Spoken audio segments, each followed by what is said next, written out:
옛날 어느 총각이 아버지를 일찍 여의고 낡은 초가집에서 어머니를 모시고 살았다. 그는 나무를 해서 시장에 내다 팔아 생계를 이어나갔는데 아무리 열심히 해도 큰 돈을 만질 수 없었다. 번 돈의 반가량은 편찮은 어머니의 약값으로 나갔기 때문이었다. 그러던 어느 날 아버지의 제사가 돌아왔다. 제사상을 차리려면 돈이 있어야 했는데 가난한 탓에 따로 모아둔 돈이 없던 총각은 나무를 해서 시장에 내다 팔아 제사상을 차릴 돈을 마련하려고 했다. 하지만 그날따라 마치 하늘에 구멍이라도 난 듯 엄청난 폭우가 쏟아졌고 결국 산에 오르지 못한 총각은 비가 그치길 기다리며 도끼를 숫돌에 갈고 있었다. 아, 어느 정신 나간 놈이 하늘에 구멍을 뚫어놨나. 갑자기 비가 억수같이 쏟아지네. 이를 어찌해야 한단 말인가. 우리 아버지 만난 것 먹고 가시게 제사상에 조금의 음식이라도 올려놔야 하는데 먹을 것은 하나도 없고 돈도 없고 나무를 하려 해도 비까지 이리 오니 어찌해야 하나. 총각은 자신의 맘도 모르고 그칠 줄 모르는 빗줄기를 멍하니 바라보며 애꿎은 하늘을 탓하고만 있었다. 하지만 하늘은 총각의 마음을 아는지 모르는지 저녁이 돼서도 비는 그칠 줄 몰랐다. 오히려 더욱 세차게 퍼부었다. 그래서 나무를 하러 갈 수 없었던 총각은 하는 수 없이 제사상에 물 한 그릇, 자신의 애지중지하던 도끼 한 자루를 놓고 절을 했다. 그리고 방으로 들어갔다. 자정이 되어 아버지의 홀령이 제사상을 찾아왔다. 하지만 상을 아무리 살펴봐도 눈에 보이는 것은 물 한 그릇과 날이 잘 선 도끼 한 자루뿐. 그 외에 먹을 것은 아무것도 없었다. 덩그러니 물 한 그릇과 도끼가 놓여있는 제사상을 본 아버지는 착잡한 마음에 자고 있는 아들의 꿈으로 들어갔다. 그리고 아버지를 보고 반가워하는 아들에게 말했다. 네가 그리 효심이 깊은데 어찌 여태까지 땅 한마지기도 없이 사느냐? 어찌 이리 가난하게 사냔 말이다. 아니야. 다 아무것도 못 주고 떠난 내 죄지, 내 죄야. 그래서 너한테 한 가지 말해주마. 내일 딸이 박는 대로 옆마을 윤씨네 집에 가서 농사를 도와주거라. 그러면 적어도 밥 한 끼 정도는 얻어먹을 수 있을 거다. 윤씨에게는 내 다 말해놓을 테니 걱정하지 말고.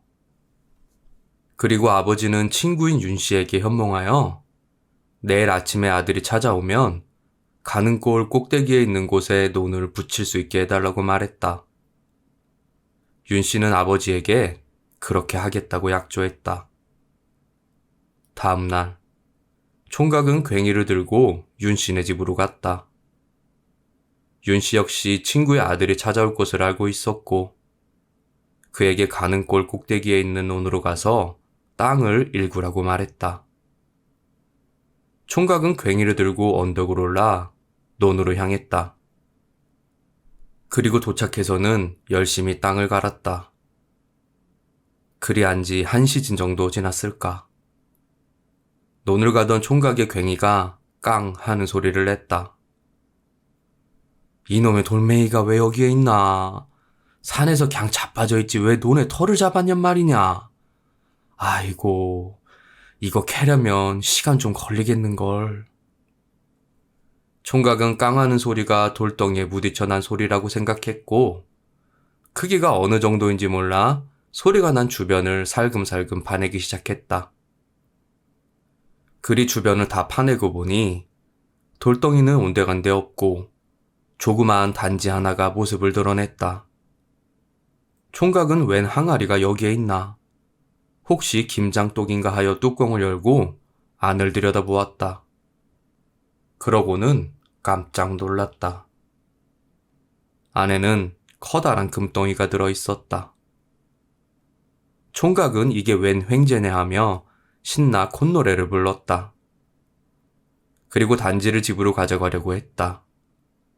하지만 순간 이 안에 금이 누구의 것인지, 자신이 가져도 되는 것인지라는 생각에 발걸음을 멈추었다. 그리고 한참을 생각해도 답이 나오지 않자 하루 품삯값 정도의 금 부스러기만 주머니에 넣고는 단지를 다시 땅에 묻었다.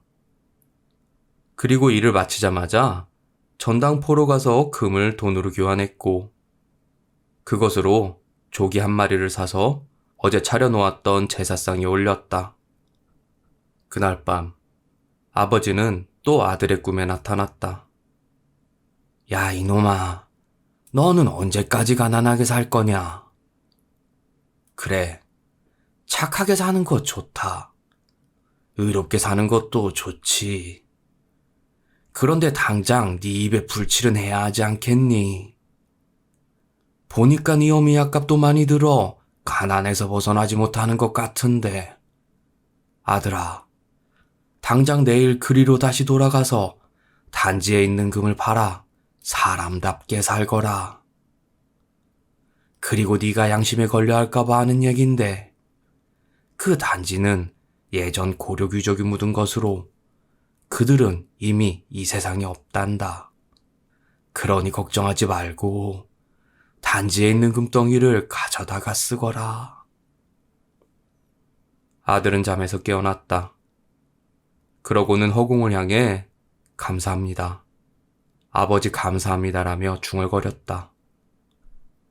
이튿날 아들은 다시 가는골 꼭대기로 올랐다.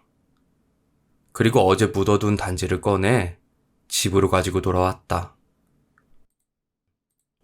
그리고 그것을 팔아 어머니와 행복하게 살았고, 자신들을 도와준 아버지를 위해 매년 돌아오는 제삿날에는 성대하게 음식을 차려 아버지를 기렸다고 한다.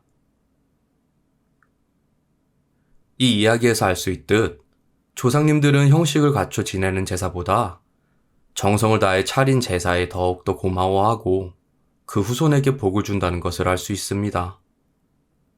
재물의 많고 적음이 아니라 제사 지내는 사람의 마음가짐과 정성이 중요하다는 것을 알려주고 있죠. 총각이 복을 받은 이유도 궁색한 살림에도 아버지의 제사를 보시기 위해 최선을 다했기 때문이었고, 그것에 감동한 아버지가 금덩이가 묻힌 장소를 알려주었습니다. 그로 인해 어머니와 함께 행복하게 살게 된 것이죠. 만약 제사할 길 어렵다고 제사를 지내지 않았다고 해도 벌은 받지 않았을 겁니다. 하지만 복도 얻지 못했겠죠. 이상 달빛 이야기였습니다. 항상 행복하세요. 감사합니다.